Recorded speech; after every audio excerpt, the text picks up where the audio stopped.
I want to kick things off by inviting our very first speaker, Austin, on stage to talk about all things developers.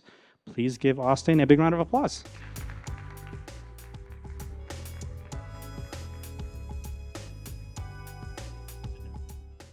Welcome, Austin. Thank you for having me. What's up? Who here already knows who Austin is? You're famous. This is great. great. So the thing I want to start off with is asking you, from kind of your perspective, what do you think early stage builders should be thinking about as they spend more time on Ethereum and the impact they want to have in our ecosystem? Yeah, I think it doesn't go the way you think it is, sort of. I think that like if you want to have impact, the first thing, I mean, in the end of it, you want to be building something that people use. I think that's like the thing that you're skating toward, but there's a pit of despair in the middle where there's just a ton of stuff you have to learn. And I think the key there is you just have to build a whole bunch of things. So kind of at the beginning in Build Guild and now at the EF, basically what we're focused on is education, of course, Speedrun Ethereum, but then just like getting people to ship stuff. And you guys do that here too. A hackathon is the best place to force someone to go ship some stuff. And I think that's what like we're trying to do more and more with people all the time. So what does that actually look like? So if somebody gets to the website, what are they presented as a choice? What are they actually doing on average? And kind of what's that journey for a developer through Build Guild? So I think there's a lot to learn, right? So with Speedrun Ethereum, you go through, you don't just learn like how to write Solidity, you almost learn like what things actually work on a blockchain and why you need Ethereum and what kinds of things work on Ethereum. And you kind of learn about like incentives. I don't know if I've talked about this before, but like the Web3 cron job, right? The first like aha moment you have is that if you want this thing to run, like Ethereum's going to be always on. So when you develop an app and you deploy it here, it's going to be here forever, and it's going to work exactly like you programmed it to do. And so when you need something to like check into that, a cron job that runs regularly, you're not just like setting up a cron job on a machine. That machine's going to fall over. You have to basically create the code and then the incentives around it. And that like aha moment of, oh, it's like this incentive system, and I need to not only like write the hardware correctly, but build incentives into it. You start learning all the things that you need to learn to build things, and then you just have to ship over and over and over. So that's more of a very guided approach, right? You kind of walk them through how things are set up and how you can sort of achieve the next level, and it feels more like a course. Correct me if I'm wrong in any of these kind of statements. The thing I'm curious about is how much do you think, from the feedback you received, these things are helpful for people to like understand the fundamentals versus discover possibilities?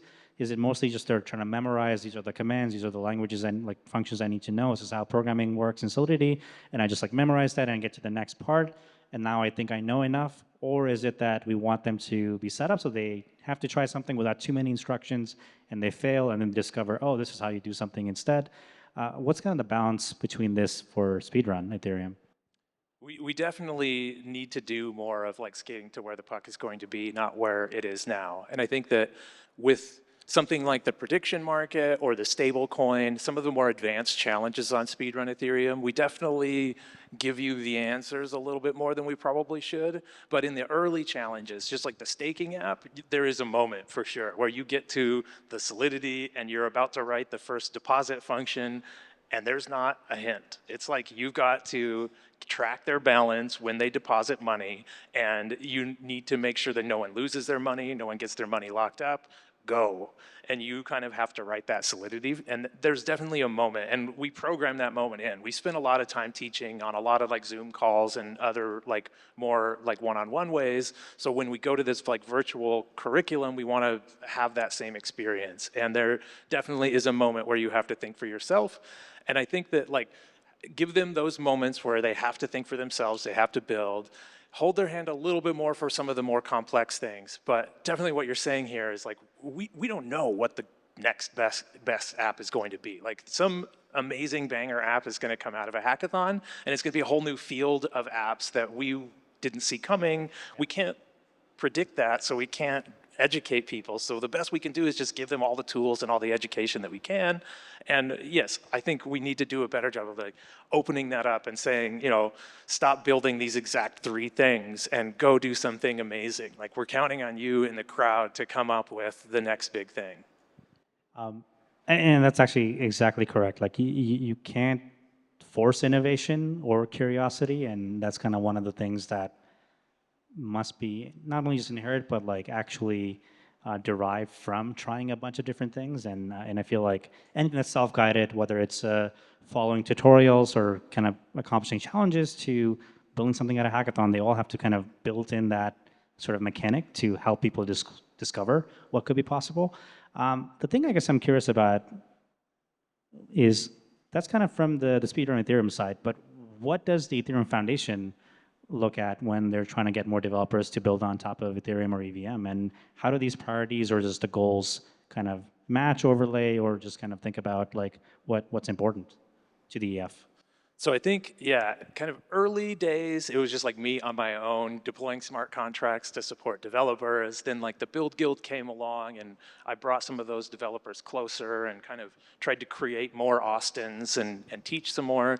And yeah, now it's like kind of the EF, and the EF is making bigger changes. The eco dev department of the EF is growing, and we're focusing more on not just like educating developers and getting them to build more things, but founder support and enterprise connections and a lot of things that the EF was not doing very much of before. That's awesome. Yeah, the ship of the EF is changing. You've talked to Tomasz a few times. You know that like there's some neat things happening at the EF, and personally, my stuff is changing more toward let's make sure we show up, let's make sure we find out what developers need. A lot of it in the early days was developers show up because of the price, they come for the ethos, or they come for the money and stay for the ethos. When you hear that you're able to program money, it's like very exciting. That was what brought me in. It like, still yes, is. Like yes, it 10 is. years later, programmable money still blows my mind.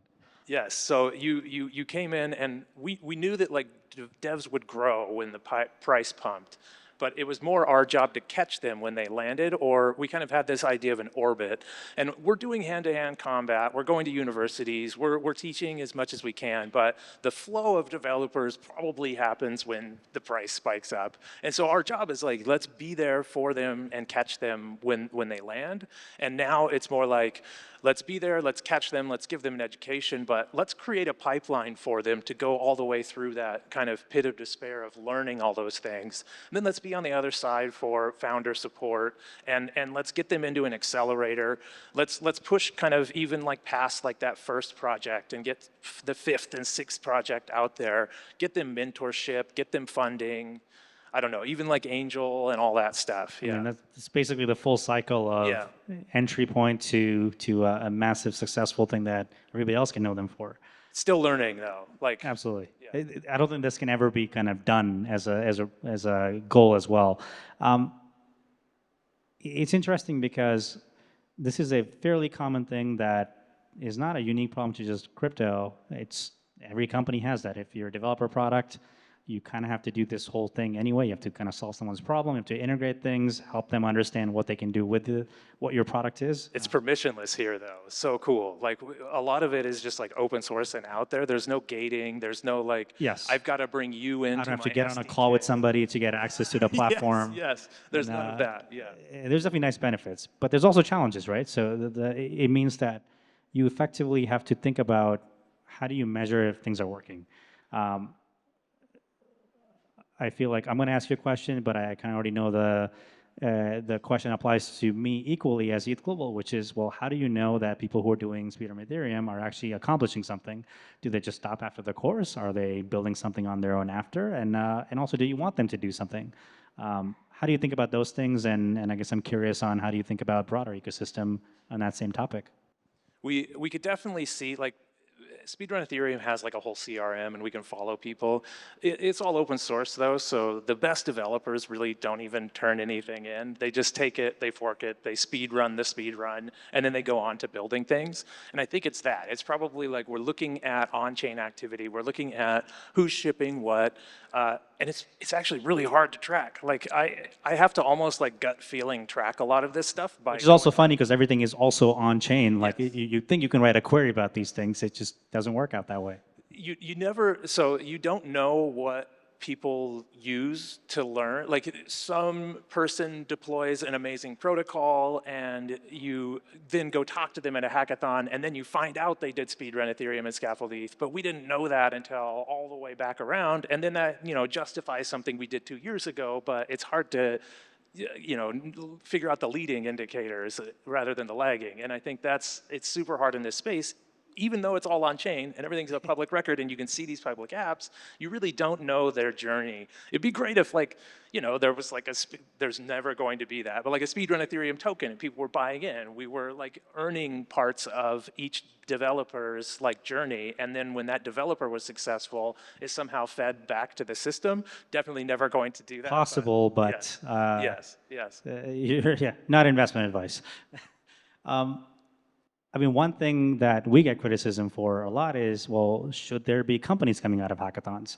And I feel like that's also, in a way, the adjacent sibling kind of problem, which is, well, what are hackathons good for? Should they be about education? Should they be about bootstrapping an ecosystem altogether? Or should they be like feeding in companies coming out of it because you have to justify how and why you're spending time kind of curating to a developer audience?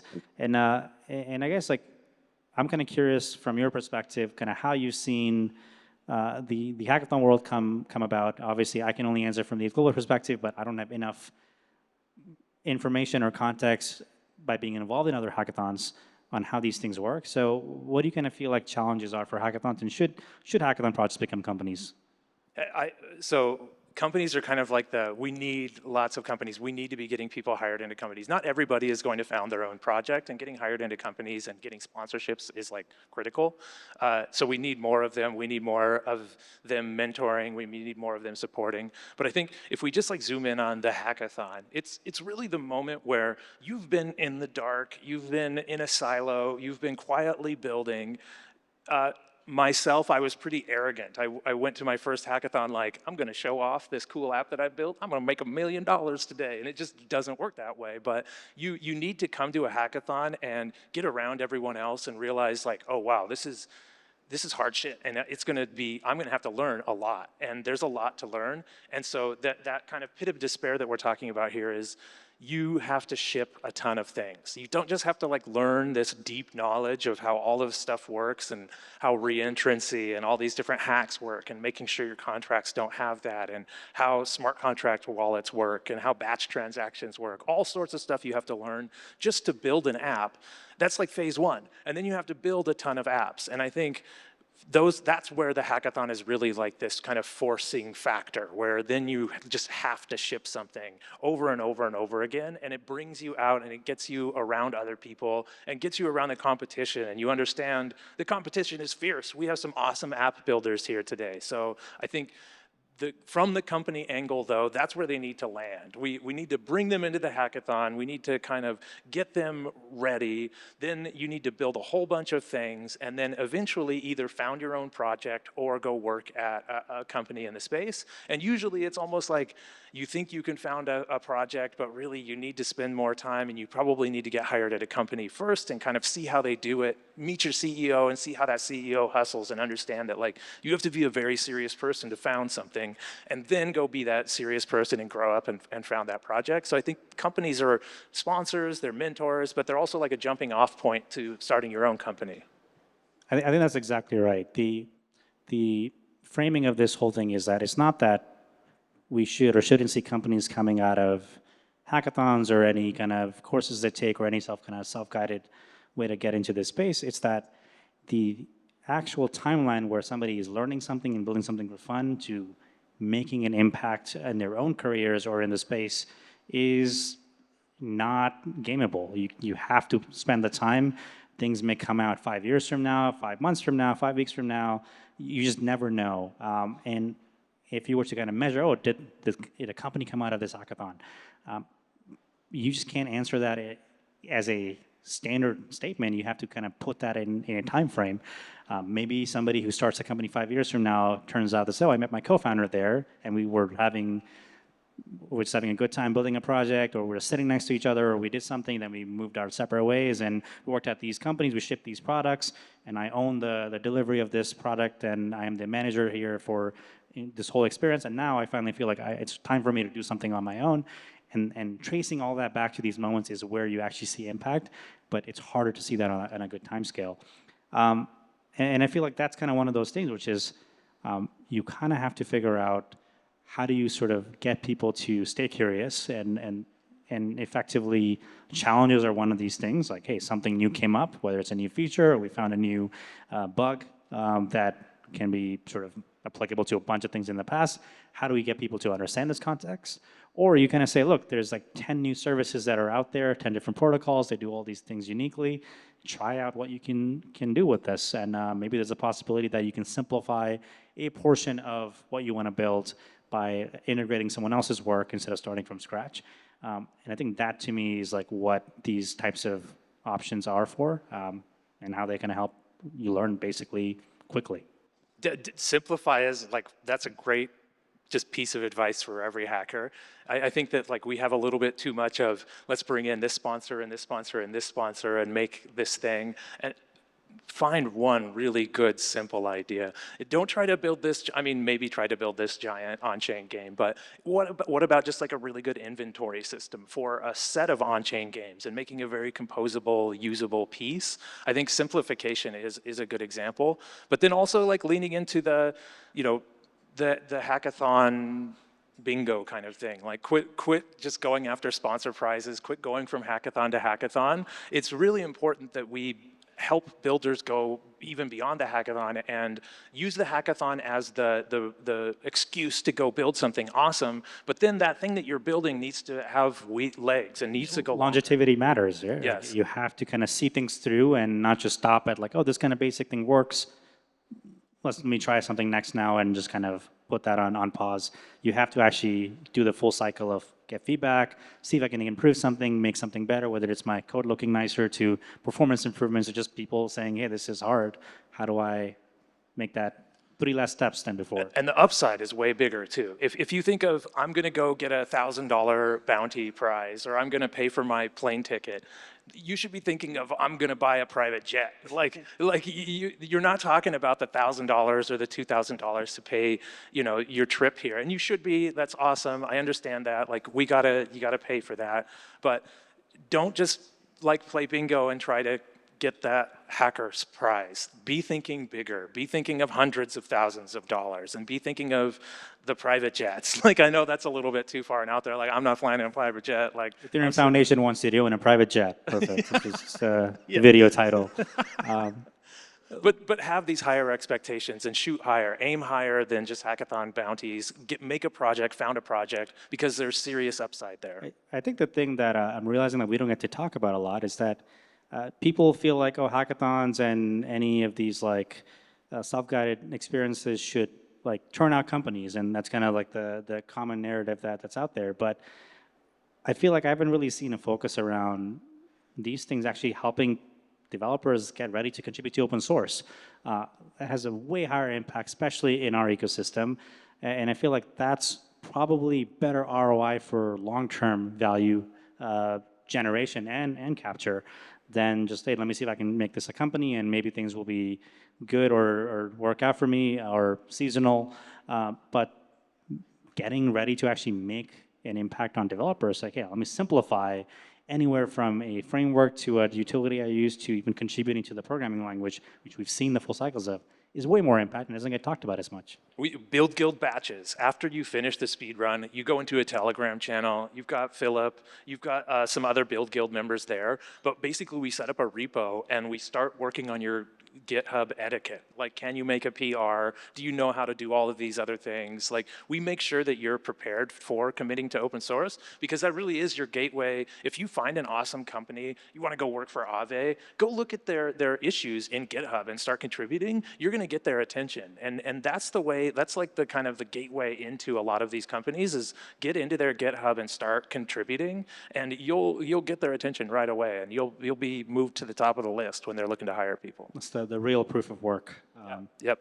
Amazing. Well, maybe as my last question, we kind of talked about a lot of these things, but as somebody also started by just building contracts for fun and kind of getting to where you are now, and now actually helping educate thousands of people, I'm kind of curious to hear any advice you have for the developers in the room on how they can basically take advantage of what's out there for them, and how do you think they should structure spending their time in this space to make a long-term impact?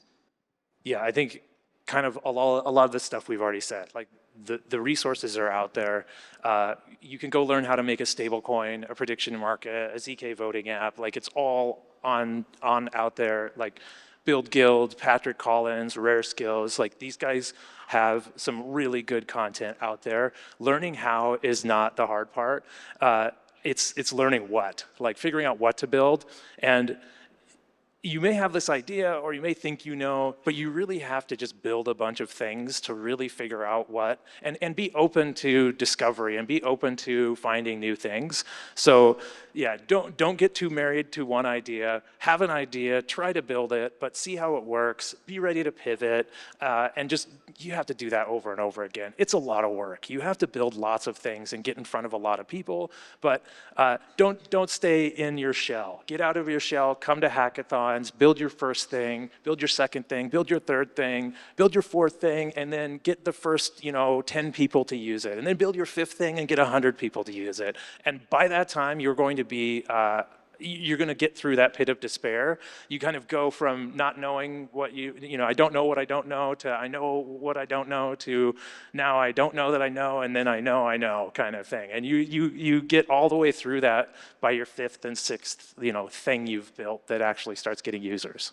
So looks like the answer is always time. More time equals and hard work. Better results, yes.